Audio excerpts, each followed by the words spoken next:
اللہ کسی کے گھر میں معذور بچے پیدا نہ کرے. جن کے گھر میں معذور بچے ہوتے ہیں ان کے دل سے جا کے پوچھو, ان کا ہر دن قیامت ہے. جب جب بچوں کو دیکھتے تب تب ان کا غم تازہ ہوتا ہے. اللہ کسی کو ایسے بچے نہ دے, اللہ سب کو صحیح العازہ بچے دے. گھر میں معذور بچے پیدا ہونے کی کچھ وجوہات بتاتے ہیں بزرگان دین.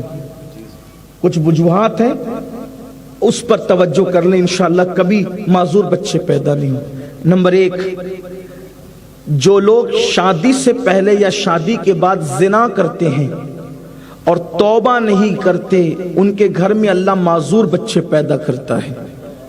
نمبر 2, جو اللہ والوں کی توہین کرتے ہیں, بے ادبی کرتے ہیں, دیندار طبقے کو حقیر سمجھتے ہیں, اللہ ان کے گھر میں معذور بچے پیدا کرتے.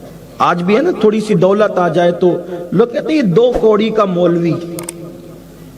آج کل علماء کو یہ کہا جاتا ہے, یہ 2 کوڑی کا مولوی. مولوی کا مطلب کبھی سمجھتے ہو کیا؟ مولوی کہتے ہیں اللہ والے کو. مولوی کا مطلب ہی ہوتا ہے اللہ والا. تو جب آپ نے کسی کو مولوی کہا تو کیا مطلب ہوا؟ اللہ والا. تو جو اللہ والا ہوگا وہ 2 کوڑی کا کیسے ہو سکتا ہے؟ اب غور فرمائیں, یہ علماء نائب رسول ہے. پھر اس کے بعد آپ دیکھیں اللہ والوں میں سادات کرام کو دیکھیں. اگر آپ کی کسی عالم سے یا کسی سید سے یا کسی پیر سے نہیں بنتی, آپ کسی اور گروپ سے تعلق رکھتے ہیں, تو آپ اپنے پیر کا نام تو ادب سے لیتے ہیں, لیکن دوسرا کوئی سید زیادہ یا عالم ہو تو آپ اس کا نام ایسے لیتے ہیں جیسے کسی کلاس میٹ کا نام لے رہے ہیں. یعنی یہ حال ہو گیا آج لوگوں کا, بے ادبی کا یہ مزاج. اچھی طرح یاد رکھنا, اگر کوئی شخص آپ کے ذہن میں نہیں بیٹھتا, آپ اس کو اس کے حال پہ چھوڑ دیں. سب کو ماننا آپ کے لیے ضروری نہیں ہے, لیکن ماننا ضروری نہیں ہے. جیسے آپ انہی کو مانیں, مجھے مانیں, ان کو مانیں, سب کو ماننا آپ کے لیے ضروری نہیں ہے. آپ نے اللہ رسول کو مانا اور جس کو دین نے ماننے کے لیے کہہ دیا اتنا آپ کے لیے کافی ہے. ہر پیر کو ماننا آپ پر فرض نہیں ہے, یہ بات یاد رکھنا. ہر عالم کو ماننا آپ کے لیے فرض نہیں ہے, لیکن ہر پیر اور ہر عالم کی توہین سے بچنا آپ کے لیے فرض ہے. اس کو اچھی طرح یاد رکھنا. اگر آپ کی کسی سے بنتی نہیں ہے, آپ اس کو چھوڑ دیں, اس کے نہ مانیں آپ اس کو, لیکن اس کی توہین بھی نہ کریں, اس کی بے ادبی بھی نہ کریں. ورنہ ہمارے بزرگوں نے فرمایا اللہ والوں کی توہین اور بے ادبی کی سزا یہ ملتی ہے کہ اللہ اس کے گھر میں عیب دار بچے پیدا کرتا ہے. اللہ اس کے گھر میں عیبی بچے پیدا کرتا ہے. نمبر 3, جو دسترخوان پر گرے ہوئے روٹی کے ٹکڑے یا چاول کو غرور اور گھمنڈ سے چھوڑ دیتے ہیں, اٹھا کر نہیں کھاتے, اللہ ان کے گھر میں عیب دار بچے پیدا فرماتا ہے.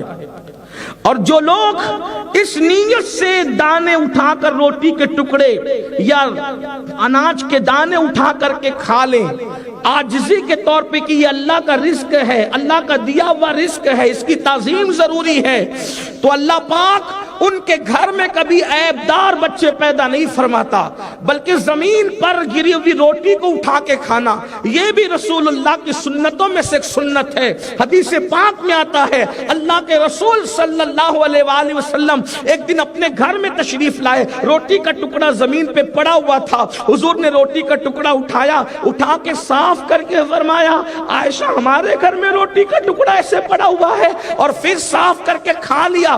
فرمایا عائشہ روٹی کی عزت کرو, اللہ کی عزت کی قسم, جس سے روزی ایک مرتبہ روٹ کر چلی جاتی ہے دوبارہ پھر اس کی طرف کبھی پلٹ کر نہیں آتی. آج مسلمانوں کے محلوں میں دیکھو, جہاں کچرا پھینکا جاتا ہے وہاں چاول پڑے رہتے ہیں, جہاں کچرا پھینکا جاتا ہے وہاں روٹیاں پڑی رہتی ہیں. اور شادی بیاہ میں تو جو طوفان بدتمیزی ہے اس کا حال ہی الگ ہے. شادیوں میں جتنا کھانا پھینکا جاتا ہے اس میں کسی ایک محلے کا پیٹ بھر سکتا ہے، مگر اللہ اکبر شادیوں میں جائیں گے اور بوفے سسٹم ہے تو پھر اتنا لیں گے ہوس کے مارے، کھا نہیں سکتے لیکن لیں گے ضرور، اس کو ضائع کریں گے۔ اللہ کے بندو تھوڑا تھوڑا چند مرتبہ لو لیکن اس کو بچاؤ مت، اس کو ضائع مت کرو۔ ظاہر سی بات ہے آپ کا بچا ہوا کون کھائے گا؟ سب تو برابر کے مہمان ہیں، اس لیے کبھی روٹی کو ضائع نہیں کرنا، اناج کو ضائع نہیں کرنا۔ اور ایک بات یہ بھی ہے، حیرت تو یہ ہے باپ کا بچا ہوا بیٹا نہیں کھاتا، بیٹے کا بچا ہوا باپ نہیں کھاتا، بیوی کا بچا ہوا شوہر نہیں کھاتا، شوہر کا بچا ہوا بیوی نہیں کھاتی۔ یہ تو چھوت چھات کا ماحول پیدا کر دیا گیا۔ کیوں؟ میں کیوں کھاؤں؟ میں تو فلاں ہوں۔ نادان! اللہ اکبر! کیا وہ حدیث بھول گیا کہ اللہ کے رسول کے پاس جب دودھ آیا تو 70 غریب صحابہ کو پلانے کے بعد آخری میں جو پیتا ہے وہ محمد الرسول اللہ کی ذات۔ اندازہ کریں، اندازہ فرمائیں، سیرت بھول گئے، شریعت بھول گئے، دین بھول گئے۔ تو یاد رکھنا یہ ساری وجوہات ہیں، اور بھی بہت سی وجوہات ہیں لیکن میں اپنے عنوان سے ہٹ نہ جاؤں۔ میرا عنوان جشن میلاد ہے۔ اور ایک آخری وجہ، کچھ لوگ اللہ کے اتنے مقرب ہوتے ہیں، توجہ، کیونکہ آپ کو دونوں رخ بتانا ضروری ہے، ورنہ جس کے گھر میں معذور دیکھو گے اس کے بارے میں آپ اسٹیٹمنٹ دے دو گے اس نے زنا کیا تھا، یہ کیا، پتہ نہیں۔ آپ سارے فیصلے تو آپ ہی کرتے ہیں نا۔ دنیا کے جج کے ہاتھ کے فیصلے آپ اپنے ہاتھ میں نہیں لیتے، لیکن اللہ کے فیصلے آپ اپنے ہاتھ میں لینے کی کوشش کرتے۔ سارے فیصلے آپ ہی کرتے ہیں۔ استنجا کی سنتیں نہیں پتہ ہے لیکن اللہ کے فیصلوں میں آپ دخل دینا شروع کر چکے۔ بلکہ اب لوگوں کا مزاج اتنا آسمان پر چڑھ گیا کہ اب جنتی اور جہنمی ہونے کے فیصلے بھی ہماری پبلک کر رہی ہے۔ جس کو استنجا کی گرمی اور سردی کی سنتیں نہیں پتا، جو جمعہ کے کتنے شرائط ہیں، جمعہ کے شرائط نہیں بتا سکتے، وہ بھی لوگوں کے جنتی اور جہنمی ہونے کے فیصلے کر رہے ہیں۔ یہ حالات ہیں۔